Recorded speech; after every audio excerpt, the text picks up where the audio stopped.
Hello, beautiful soul. So this is part two to my story time. I guess I'm basically gonna finish off. I'm gonna start off where I finished, and it was my first time in the psychiatric ward. Now, this time was pretty weird and strange. So basically, they took me to Harlem Hospital, and woo, headache, headache, headache, headache. They took me to Harlem Hospital, and basically I was in a trance. Like, I can't really describe the emotion that I was feeling because I couldn't feel nothing. They was literally sewing my arm out with no medicine, no nothing, sewing my tears up in my arm. And basically, like, I just couldn't feel it. They was like, you don't feel this? Only thing I could think of is my daughter. I said, oh no, I let my daughter down. I let my daughter down. I just kept repeating the same thing over and over and over and over and over again. So basically, my family found out what happened. My sister jumped on a plane and she flew to New York City from ATL. And basically, when she got here, she told me that ACS is involved and they took my daughter from my neighbor.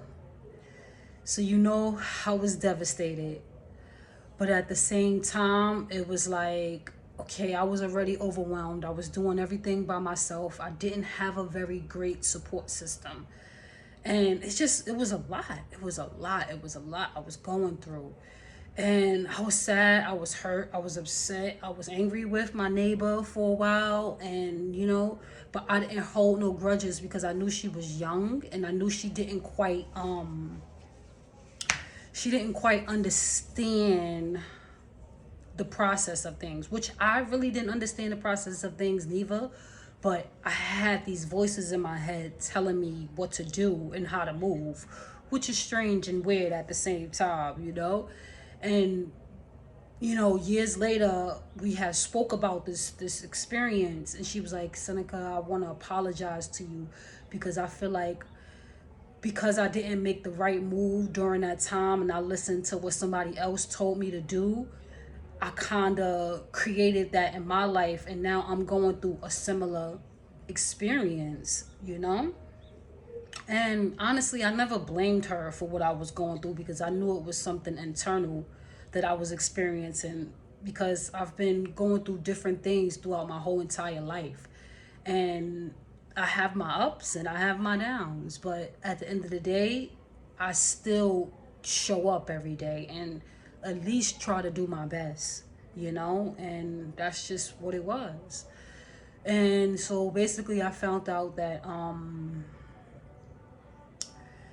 ACS was involved, and my sister was gonna get my daughter, but she already had a lot of things on her plate. She was taking care of my brother's kids. She has four of them, two from my older brother and another two from another brother. So we've been having like these experiences with the system for a while, basically.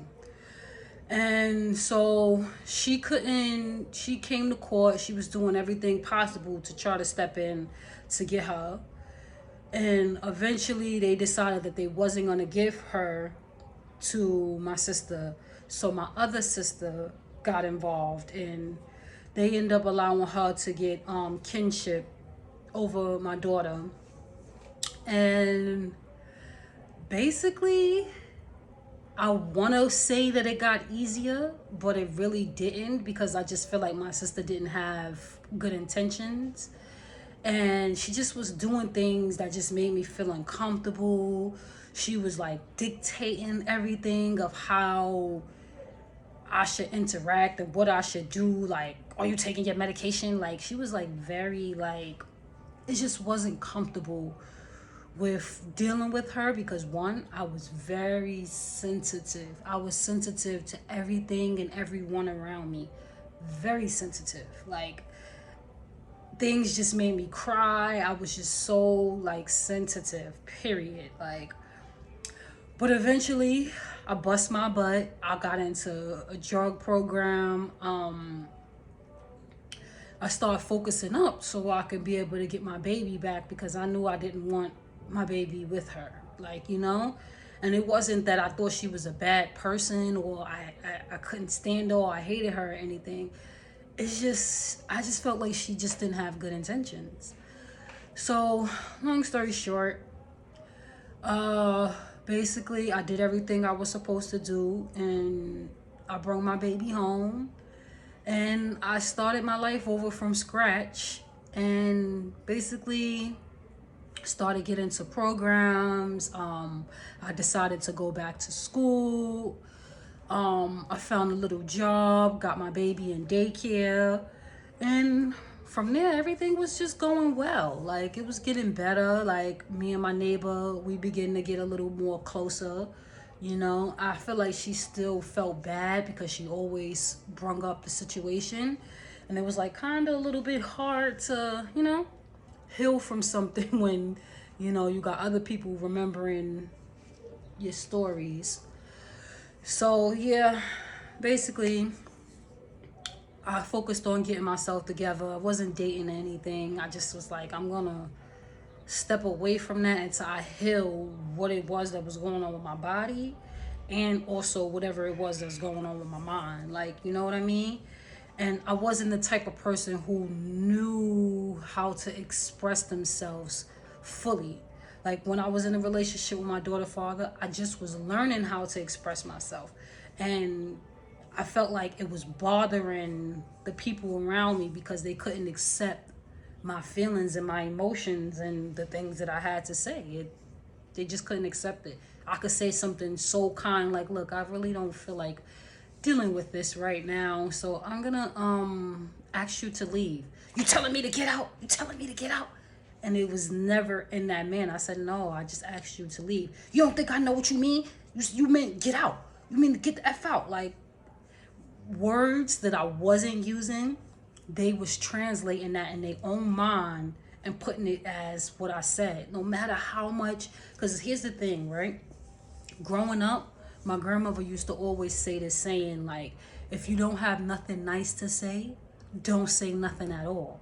And I understood that internally because of past relationships I experienced, that when I wasn't saying things in the correct way, people would take it offensive. So now that I'm trying to work on trying to do my best and say things in the right way and be kind and polite, it's just I wasn't in a relationship with a person who was kind and polite, you know?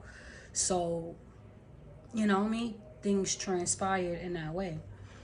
So, basically moving a little further along, few years ahead of time, I stayed out of relationships for a while because I needed to heal my body. Like, I started reading, learning, and I know you may say, like, oh, you said you wasn't good with reading. I wasn't good with reading, but when I came across The Secret, I realized that anything is possible.